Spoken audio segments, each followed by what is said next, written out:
This 1960s classic has endured the test of time and remains iconic. Today I'm recreating it in solid walnut with custom design twists to make it my own. A tricky build that could either make it even better or completely mess with its classic design. But it's not just about looks. The original was built from plywood, but using solid walnut changes everything. Wood movement considerations turned this build into a real test of problem solving, adaptability, and craftsmanship. I'll walk you through exactly how I tackled it. The first challenge of any hardwood build, unlike plywood, is that you have to mill, prep, and glue up panels just to reach the starting point plywood would give you instantly. Sounds simple enough, but in my small shop, I couldn't store the full-length boards for this build, so I had to cut them in half, creating a new problem. How do I maintain full grain continuity for a flawless mitered waterfall effect? This was a multi-step process. I first arranged the boards for optimal grain alignment and marked a carpenter's triangle to keep everything organized. Then I ripped the boards to final width, removing the same amount from each edge to maintain grain continuity. It'd be really bad to find out boards don't align properly when gluing up the final box. Next, I cut dominoes, referencing the critical edge with the machine tabs to keep the boards as flush as possible, minimizing material loss and ensuring a precise alignment. I know I use the word alignment a lot, but it really is the name of the game here. It's what brings everything together. I'm using the white mortise setting in the machine for the remaining dominoes to make it easier in the glue up. They're there just to make sure that the panels are as flush as possible in the joints.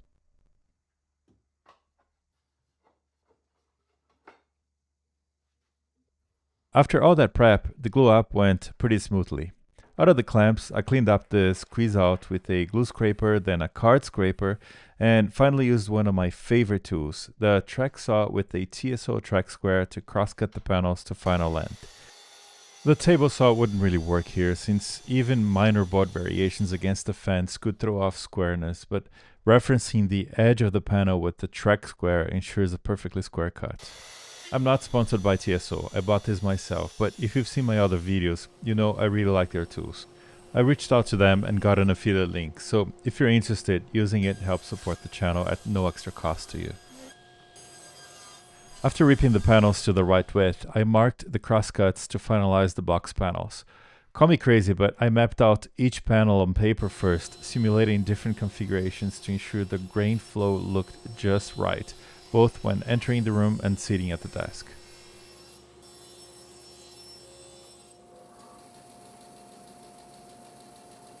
Okay, now that the box panels are cut, I needed to tackle the dividers between the drawers and the front shelves, plus the back panel for the center shelf.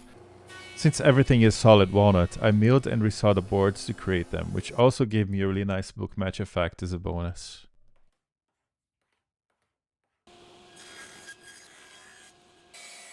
After ripping and cross-cutting, I laid out the pieces to plan the best grain alignment for the glue up. You'll notice the panels are oriented vertically to match the grain direction of the cabinet sides, creating a more cohesive look. Gluing up these panels was a little tricky. If you've ever tried clamping thin panels, you know they tend to buckle under pressure. For the smaller ones, I went easy on the clamps. Turns out you don't really need as much as you'd think. But for the wider center panel, I did have to use cawls to keep it flat.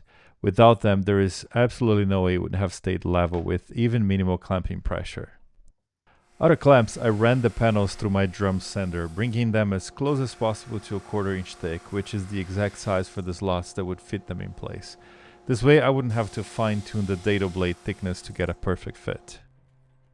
Which brings me to cutting the slots. I used just the 2 outer blades of my dado set for a perfect 1/4 inch cut and set the depth with the setup block. Since these panels are solid wood, I left room for movement, especially on the sides. And you might wonder why I didn't use plywood for those backer panels. Well, walnut veneered plywood is about 3/16 of an inch, which felt too thin, and you just can't match the depth of color and grain variation that solid wood provides. And now we're ready for cutting the miters and the boxes. I set the blade to 45 degrees and made a first cut, close to the final line, and then sneaked in a bit to get exactly where I wanted. Then I flipped the board over and cut it on the other side with the same fence set up.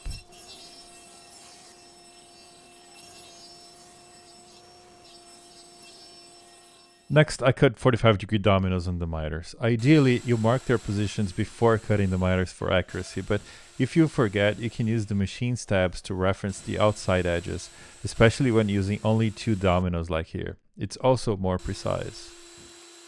Dominoes do 2 things: add strength and ensure perfect alignment during glue up. For mitered cabinets, some alignment aid is almost essential.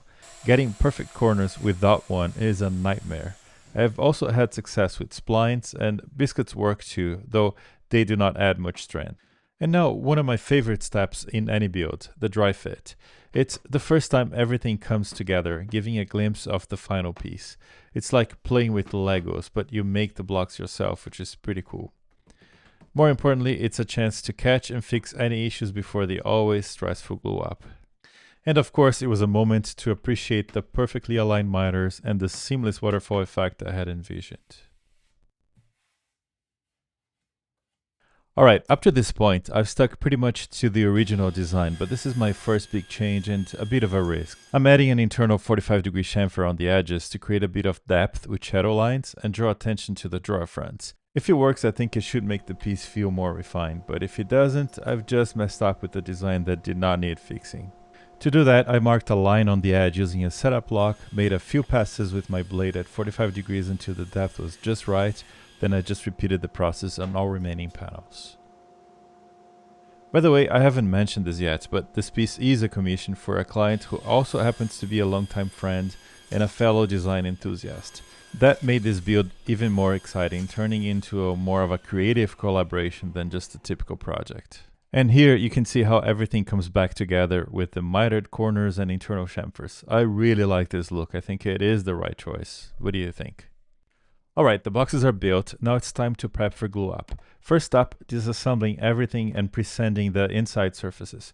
To make this easier, I use a vacuum pad setup attached to the T-tracks on my bench with a melamine board and cam clamps.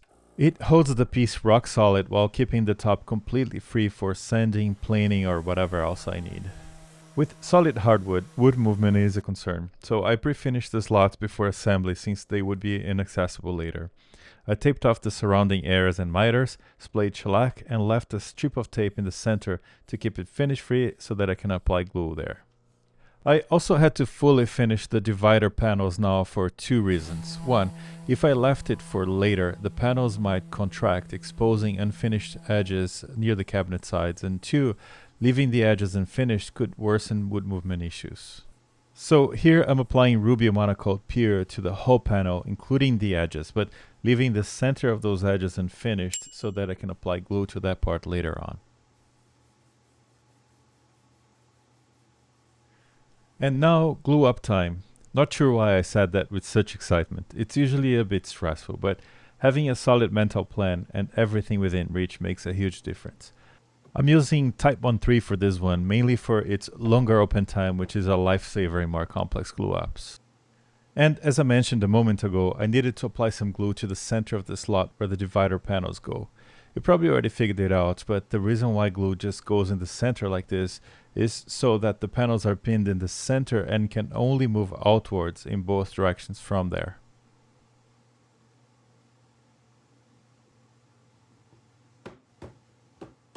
One of the trickiest parts of a mitered cabinet glue up is getting clamp pressure in the right direction.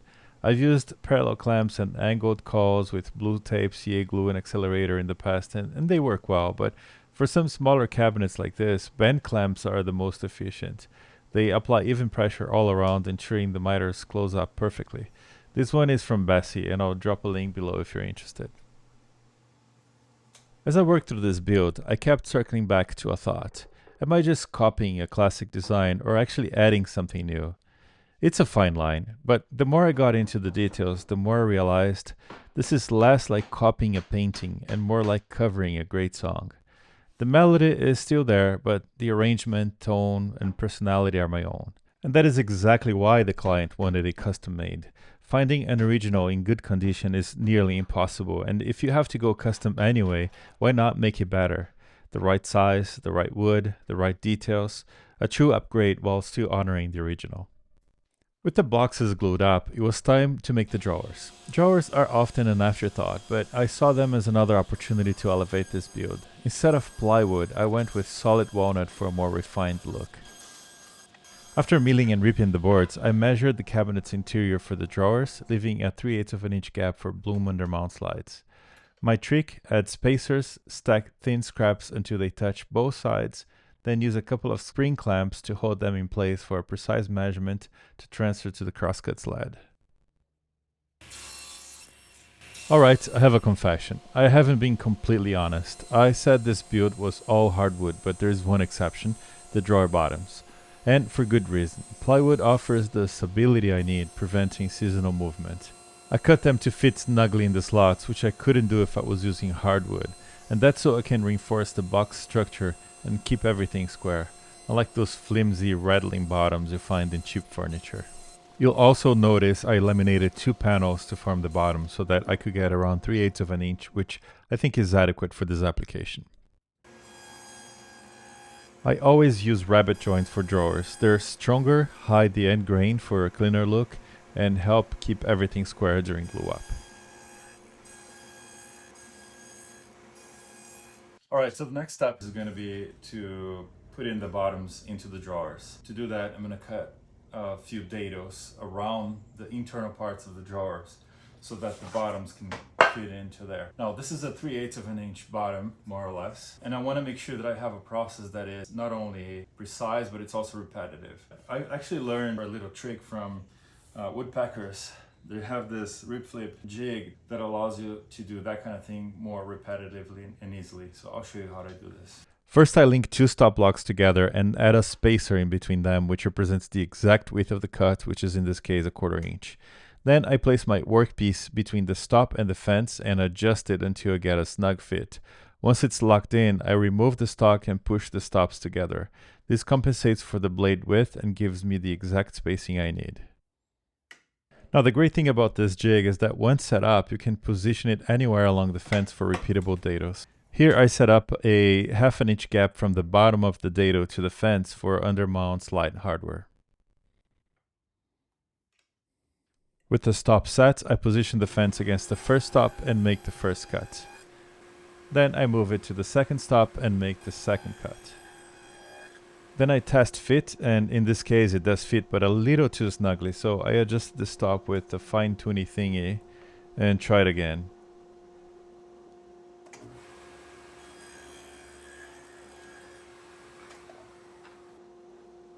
And now I have a perfect size dado that I can repeat 24 times. By the way, I'm not sponsored by Woodpeckers, and I know this setup is on the pricey side and not compatible with all the table saws.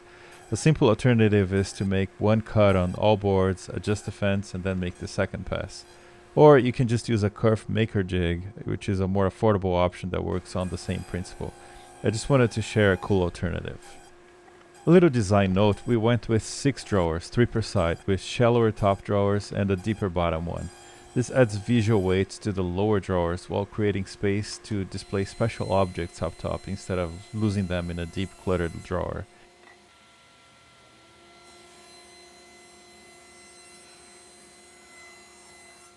You see that the back of the drawers is narrower than the sides. This is a common approach for undermount slides. This design has 2 key benefits. One, it allows easy removal of the bottom panel, making it much easier to finish the inside surfaces properly. And 2, it eliminates the need for cutting the notches to fill the drawer hardware. Once everything is pre-sanded, the bottoms can be reinstalled, and I can make the necessary holes to attach the hardware and secure it in place with a couple of screws. The final detail on the drawer boxes is Miller dowels. I chose walnut for a subtle contrast between the end grain and face grain. Unlike regular dowels, their step design locks in place for a stronger and cleaner joint. I've linked the kit, including the special drill bit, in the description if you're interested. With the boxes built, it was time to install them, while tackling 2 key challenges. 1, ensuring the hardware didn't restrict wood movement, and 2, getting the drawer fronts precisely inset with the internal chamfer. To do this, I made a spacer jig to position the slides precisely, accounting for both the drawer fronts and the chamfered edge. And since this is solid hardwood, I pinned the front screw to keep the drawer fronts aligned, while using the oblong holes for the other screws in the back to allow for season movement. This keeps the reveal consistent and ensures the front stays flush with the chamfer all year round.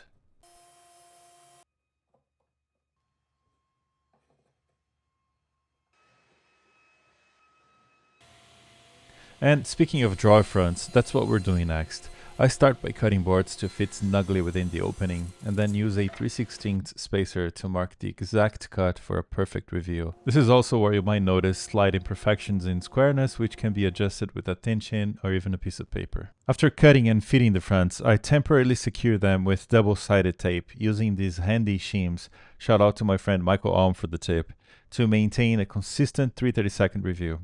Little soft closing action there and looking so nice. Alright, let's talk about drawer pulls. This decision took a while, long enough that the desk was already delivered before we settled on the final design, but I'm bringing it up here so the build flows better. We wanted something custom that felt intentional but didn't distract from the overall design. We decided on a simple, clean pull that blends in while adding to the mid-century look. Pretty easy process, cut the shape using my Chamfer origin, then sanded and chamfered the edges with a block plane, and finally added threaded inserts so they can be attached later on. Okay, this next part was a doozy, and it really differentiates this build from the original, hooking everything together. Unlike a simple plywood build where wood screws would do the job, I had to find a way to allow for wood movement while keeping everything structurally sound and preserving the design details. The first hurdle was aligning and connecting the boxes. I went with 3 furniture bolts secured into threaded inserts in the center box. Why 3 instead of 4? Because a crossbar underneath also ties everything together, so I only needed 1 bolt at the top front and 2 at the back to keep everything solid. I started by marking and drilling the screw holes, then aligned the boxes with my largest straight edge and clamped them together.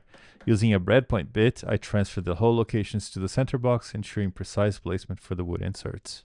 Then I set my drill guide with a stop using the inserts as reference and drilled, chamfered, and installed the inserts using some CA glue.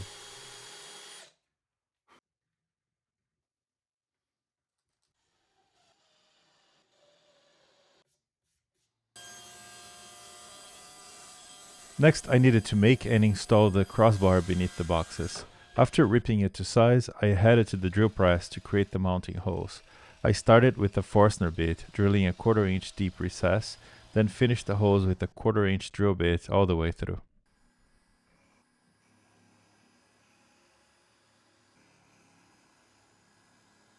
To position the inserts, I first mounted the boxes with 1/8 inch spacers to allow for air circulation. This prevents uneven exposure to humidity, reducing the risk of, you guessed it, wood movement issues. After that, I positioned the crossbar in its final location and used some clamps to secure it in place. Then I used a breadpoint drill bit again to transfer those locations to the boxes to allow for perfect positioning of the inserts.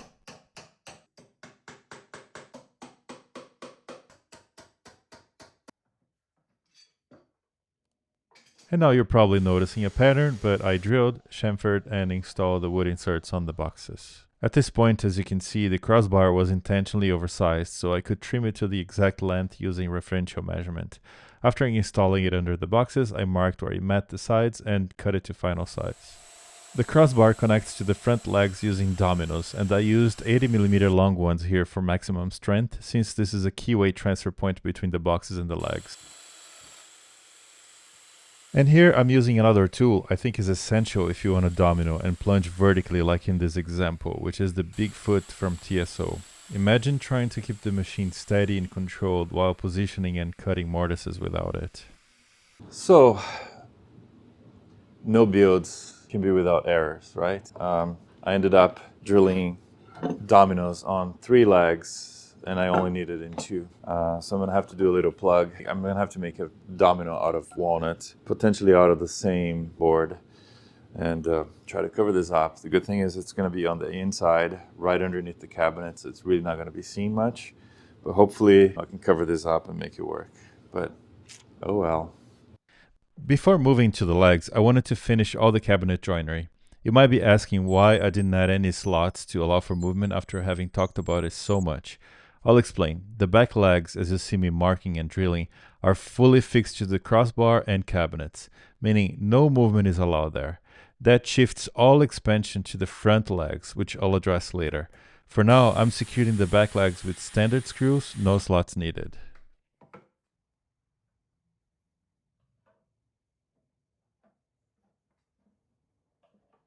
This part was pretty simple. I positioned the legs to ensure that they're square to the cabinets, secured with clamps, pre-drill and sink wood screws from the inside. By the way, all the screws and bolts will be covered by plugs when everything is ready. Now to the front legs, and this is going to be interesting. Because there are no aprons connecting the legs, I needed to do a really good job with ensuring that all legs had the same exact spacing in relationship to the cabinet boxes. So what you see me doing here is using an edge rule and setting the stop so that I can transfer the same measurement to the front legs.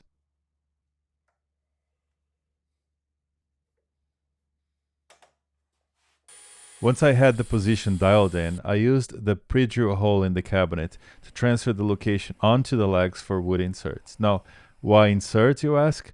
Remember when I mentioned that the front legs needed to handle all the expansion and contraction? That is exactly why. I'll be installing furniture bolts that will slide inside an expansion slot I'll be routing from the inside. Friends, this was fun. I designed a two-stage jig to route the expansion slot accurately. In stage 1, I used the smaller slot in the jig to cut a 1/4 inch wide slot with a router guide bushing. I used the previously drilled 1/4 inch hole to locate it perfectly in there and went to town.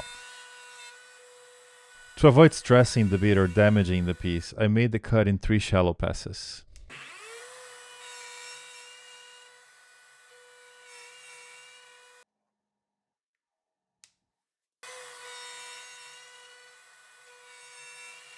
In stage 2, I removed the inner part of the jig to widen the slot. Here, I set up a depth stop to go only about 3/16 of an inch deep, just enough to create a recess for the expansion washers and bolts while keeping everything flush. This is crucial since the drawer slides will be mounted on the surface and I couldn't have any hardware protruding. Isn't that cool? I think it's cool. After taking a moment to lament my domino mishap, it was time to fix it. I'm crafting a domino-shaped plug from the lag board using my shaper origin. I chose this matted over round over bit, which is normally what people do, because I needed the plug's end to be face grain, ensuring it blends seamlessly with the lag. A little glue, a few mallet taps to set it in place, and a flush trim saw to level it off.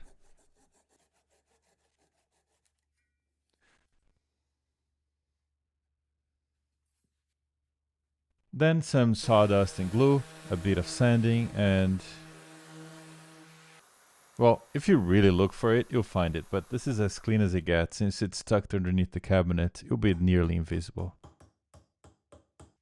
Next up, I had custom steel brackets made to attach the legs to the top, countersunk holes for the legs, and slotted holes for top movement. I installed wood inserts in the legs with 5mm epoxy to reinforce the end grain for a stronger hold. Now for a fun part, final leg shaping. I'm using an L-fence, one of the most underrated table saw jigs. I marked the bottom, attached a straight guide piece, and aligned it to the fence. This setup keeps the cut clean and safe, preventing kickback by ensuring nothing gets trapped between the blade and the fence. And just like that, the leg was done, and it was looking really cool.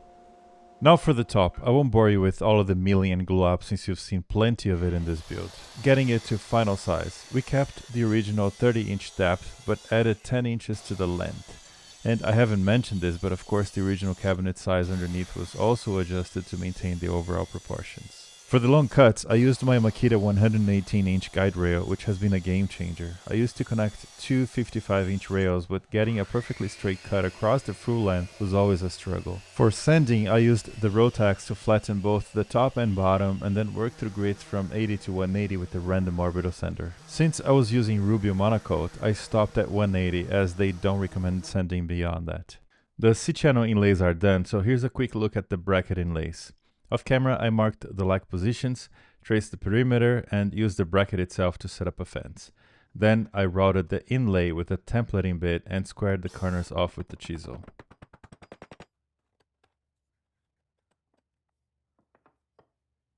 Alright, this next part was probably the biggest design risk in this build. We had an idea. What if we created a double tapered chamfer?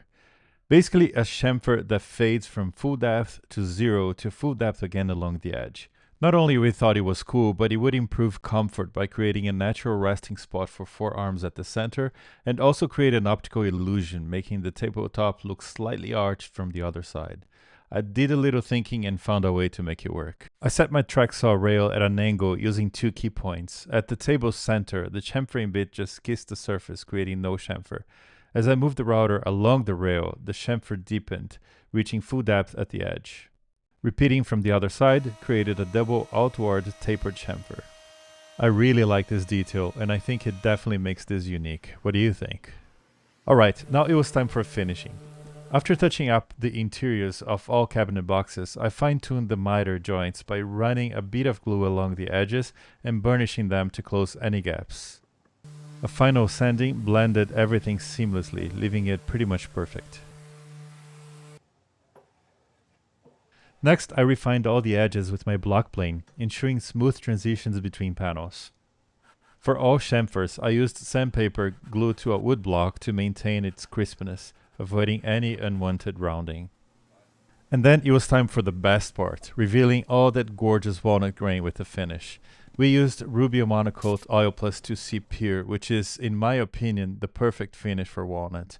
Now, you might be wondering, who's this guy?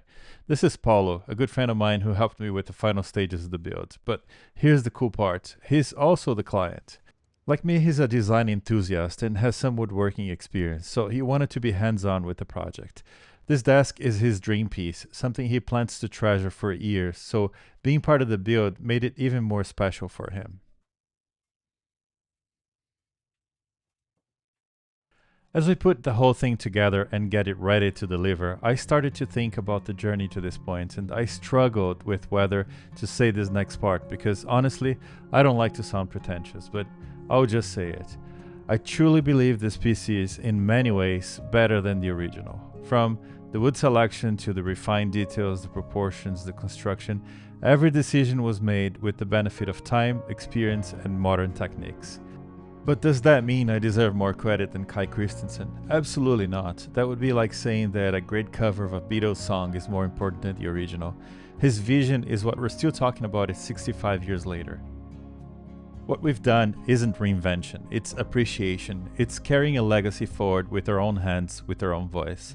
And maybe this is crazy, but if I had to choose between owning the original or this version we built, I'd pick this one. Not because it's better, but because it's ours.